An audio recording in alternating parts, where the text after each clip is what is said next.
연일 두 자릿수 확진이 이어지는 청주를 중심으로 충북의 코로나19 확산세가 잡히지 않고 있습니다.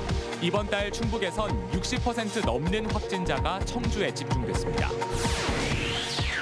거리두기 여파로 벼랑 끝에 몰린 자영업자들이 심야 차량 시위에 나섰습니다. 현행 고강도 방역 수칙을 멈춰줄 것을 호소했습니다. 지난 5월 발생한 오창 여중생 투신 사망 사건과 관련해 유족 측이 성폭행 피해를 입증할 새로운 증거를 공개했습니다. 피해 상황이 구체적으로 묘사돼 있는데 유족 측은 자료를 검찰에 제출할 방침입니다. 비대면 수업 등으로 줄었던 학교 폭력이 올해 증가세를 보이고 있습니다. 코로나 분로와 학교 폭력 민감도 상승 등 여러 해석이 나옵니다. 여러분 안녕하십니까? CJB 8시 뉴스 시작합니다. 청주시가 집단 감염이 발생한 상당구의 한 교회가 방역 수칙을 어긴 사실을 확인하고 과태료를 부과하기로 했습니다. 여전히 청주가 불안한 상황인데 4단계로 갈 만큼 폭증하진 않지만 그렇다고 유행을 통제 중이라고 자신할 수도 없는 애매한 상황이 계속되고 있습니다. 안정은 기자입니다. 목사와 가족, 신도 등 집단 감염이 발생한 청주시 상당구의 한 소형 교회입니다. 신도들이 예배 후 식사를 하는 등 방역 수칙 위반이 확인되면서 청주시는 해당 교회에 과태료 150만 원을, 방역 수칙을 어긴 신도들에게도 1인당 10만 원의 과태료를 부과하기로 했습니다. 도내에서 방역 수칙 위반으로 종교시설에 과태료가 부과되는 첫 사례입니다. 여기에 이 교회에서 확진된 교인의 가족이 추가로 감염됐는데 이 가족도 상당구 소재 다른 교회의 목사인 것으로 확인돼 현재 신자 등에 대한 역학조사가 진행 중입니다. 또 청주에선 유치원생과 초등학생 자녀를 포함한 러시아 국적 일가족 4명이 한꺼번에 감염됐습니다. 해당 초등학교는 원격 수업으로 전환됐습니다. 델타 변이가 우세종이 되며 확진자가 나오면 가족과 지인에게 번지고 이들의 직장과 학교 등으로 연쇄 감염이 이어지는 겁니다. 특히 이달 충북 확진자가 60% 넘게 청주에 집중될 정도로 청주의 상황이 심각합니다. 청주의 하루 신규 확진자는 이번 주 월화수 사흘 연속 20명대를 기록했습니다. 동시산발적으로 나오다 보니까 그 접촉자들을 찾아내는 역학조사에 대한 부분이 굉장히 애로사항이 많습니다. 그래서 가족 간이라도 직장 동료 간이라도 이제 실내에서 마스크 착용이라든지 기타 방역수칙 준수가 정말 필요한 부분인 거고. 거리두기 4단계 기준에는 미치지 못하지만 20명 안팎의 비교적 강한 유행이 한 달 넘게 이어지고 있는 겁니다. 추석 연휴를 앞두고 충북 인구의 절반이 집중된 청주의 확산세가 계속되면서 방역 당국의 고민이 깊어지고 있습니다. CJB 안정은입니다. 고강도 사회적 거리두기로 벼랑 끝에 몰린 자영업자들이 전국 곳곳에서 차량 2천여 대를 몰고 나와 심야 시위에 나섰습니다. 충북에서는 충주에서 도내 자영업자들이 차량 시위에 동참하며 살 수 있게 해달라고 호소했습니다. 이윤영 기자의 보도입니다. 어젯밤 11시 충주 종합운동장 앞. 인근 시군에서까지 달려온 차량들이 하나둘 모여들고 꼬리에 꼬리를 물고 일렬로 늘어선 차량들이 느린 속도로 도심을 통과합니다. 연이은 사회적 거리두기 연장에 지친 자영업자들은 비상등을 켠 채 충주 시내를 돌며 게릴라 시위를 벌이고 있습니다. 언제 끝날지 모르는 영업 금지와 제한이 이어지면서 벼랑 끝에 몰린 자영업자들이 더 이상은 참을 수 없다며 거리로 뛰쳐나온 겁니다. 전국 자영업자 비상대책위원회가 주최한 심야 차량 시위에는 전국적으로 약 2천여 대, 충주에서도 30여 대가 참가한 것으로 추산됩니다. 저희가 꼭 죄인이 된 것도 아닌데 자영업자들만 너무 피해를 보는 그런 상황이 너무 안타까워서 조금이라도 힘이 되고자 그렇게 해서 나오게 됐습니다. 이들은 현행 고강도 거리두기 정책으로 자영업자들이 가장 많은 피해를 보고 있다며 현재 방역 수칙을 즉각 중단할 것을 호소했습니다. 죽고 싶어요. 너무 힘들어서.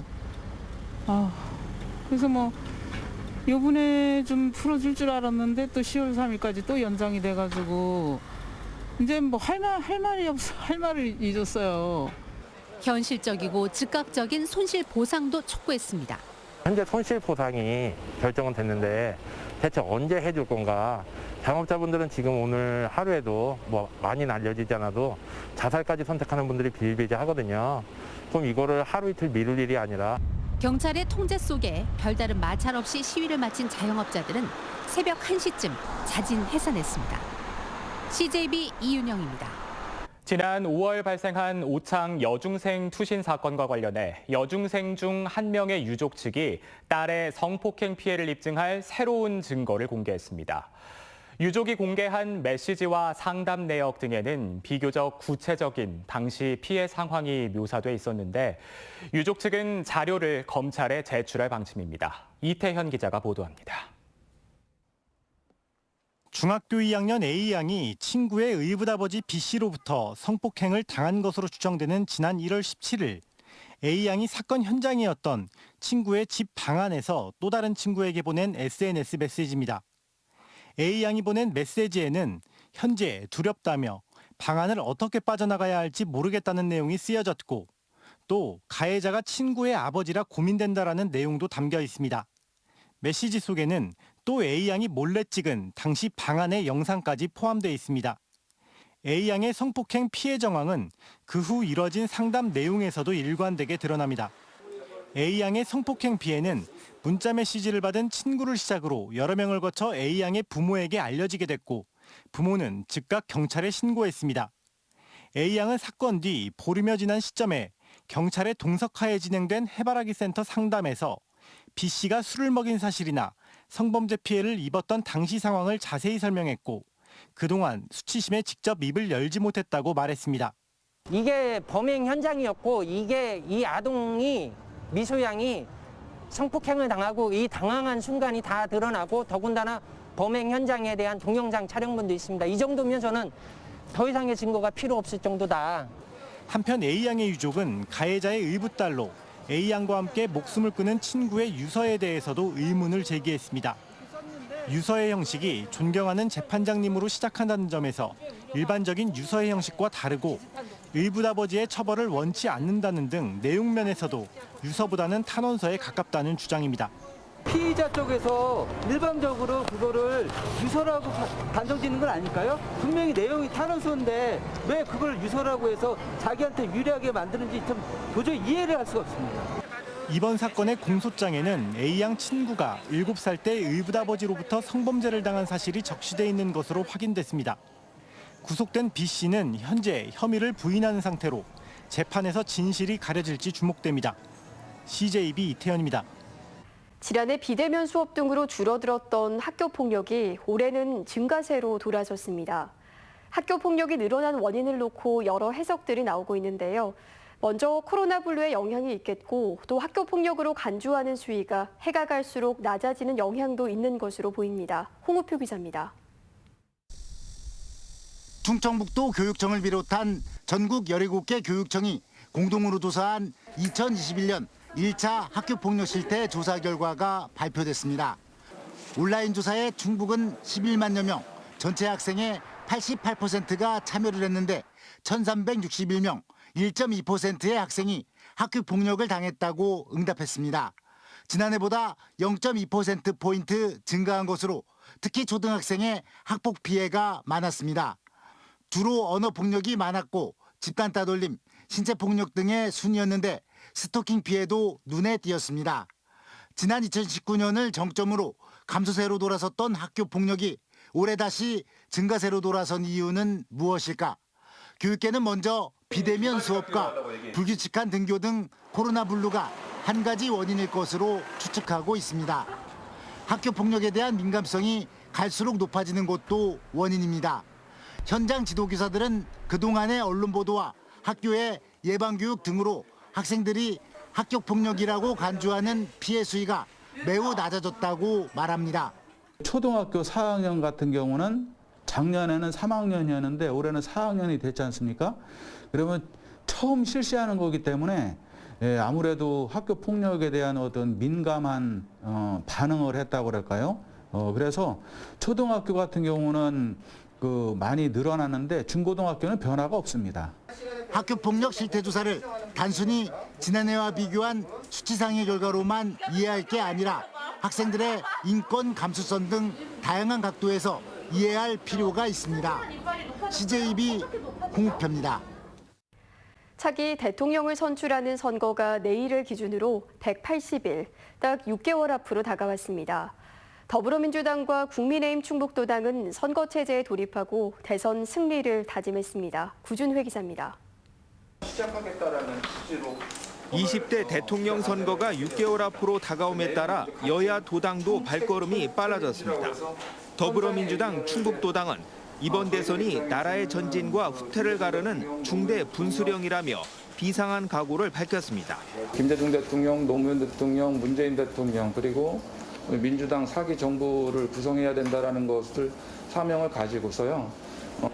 10개 분과로 구성된 정책 자문단을 구성하고 대선에 바라는 도민들의 목소리를 수렴해 공약으로 만들겠다고 말했습니다. 지역 주민들, 또 전문가들 입단들 이런 분들의 의견도 듣고 또 좋은 아이디어도 받고. 국민의힘 충북도당은 신임 당직자에 대한 임명장 수여식을 거행했습니다. 앞서 2차례 걸쳐 분야별 전문성을 살린 74명의 당직 인선을 마쳤습니다. 참석자들은 대선 승리를 다짐하며 사실상 선거 체제에 돌입했습니다. 여러분들도 내년에 그 정권 교체를 위해서 반드시 큰 역할을 해주셔야 된다고 저는 이렇게 감히 생각을 합니다. 국민의힘 역시 민생과 관련한 정책 발굴을 제일 과제로 꼽았습니다. 그 의견을 충분히 수렴을 해서 도당 위원장 간담회를 통해서든 정책 간담회를 통해서 도민들의 삶에 직간접적인 영향이 있는 이제 정책으로. 충북에서는 내년 선거에 청주 상당구 국회의원 재선거가 동시에 치러져 여야의 움직임이 더욱 빨라지고 있습니다. CJB 구준혜입니다. 20대 대통령 선거를 180일 앞둔 내일부터 선거에 영향을 미치는 일체의 행위가 금지됩니다. 정당이나 후보자 명의로 활동을 홍보할 수 없고 후보자 상징물의 제작과 판매가 금지되며 정당과 후보자에 대한 지지 또는 반대 내용이 담긴 현수막과 사진, 문서, 녹음, 녹화물 등을 상영 또는 게시할 수 없습니다. 선거관리위원회는 특히 추석 명절을 앞두고 택배를 이용한 선물 제공 등 기부 행위를 중점 단속할 방침입니다. 충주시는 추석을 맞아 다음 주 13일부터 19일까지 자유시장과 무학시장에서 수산물을 구매하면 최대 2만 원의 온누리 상품권을 지원한다고 밝혔습니다. 충주시는 2천만 원이 소진될 때까지 해당 시장에서 수산물 17,000원 이상 구매 시 5천 원부터 68,000원 이상 구매 시 최대 2만 원의 온누리 상품권을 환급해 줄 방침입니다. 진천 국가공무원 인재개발원에 들어온 아프간 특별 기여자들의 입소 생활이 순조로운 상태입니다. 지난달 26일 입국한 370명은 2주가 지난 오늘부터 자가격리가 해제돼 시설 내 이동이 가능해졌고 나머지 인원도 내일부터 다른 층과 호실을 오갈 수 있게 됩니다. 아프간 특별 기여자들에겐 지역 영농법인이 과일 상자를 전달하고 기독교연합회가 성금을 기탁하는 등 후원 금품이 답지하고 있습니다. 충청북도의회 교육위원회가 외국인 아동 학비 지원을 위한 정책 토론회를 개최했습니다. 참석자들은 외국 국적의 부모를 둔 국내 초중고생은 학비를 무상 지원받지만 유치원생은 지원 대상에서 빠져 있다며 지원 조례 제정 필요성을 제기했습니다. 또 충북의 외국인 주민 자녀 수가 10,000명을 넘어섰고 특정 지역에 집중적으로 정착한 사례도 있다며 대책 마련을 주장했습니다. 충북 지역 아파트 매매 가격과 전세 가격의 동반 상승이 계속되고 있습니다. 한국부동산원 조사 결과 9월 첫째 주 충북 지역 아파트 매매 가격은 0.28%, 전세 가격은 0.3% 올랐습니다. 이 같은 상승률은 도단위 8개 지역 중 매매는 3번째, 전세는 2번째로 높은 수준입니다. 조정 지역인 청주 지역 아파트 매매 가격 상승률도 0.29%를 기록하며 3주째 완만한 상승 흐름을 이어갔습니다. 청주시가 2021 한국정책학회 정책대상 시상식에서 정책상을 수상했습니다. 청주시는 올해 전국 기초단체 중 처음으로 시행한 시내버스 준공영제와 장기 미집행 도시계획시설 난개발 대책 거버넌스를 구성해 운영한 혁신성을 인정받았습니다. 증평군이 도내 시군 중 5번째로 유니세프 아동 친화 도시를 인증받았습니다. 이에 따라 증평군은 향후 4년간 95억 원을 들여 국공립 어린이집 확대와 공동 육아나눔터 운영, 아동학대 예방 강화, 장난감 도서관 설치 등 32개 전략 과제를 추진해 나갑니다.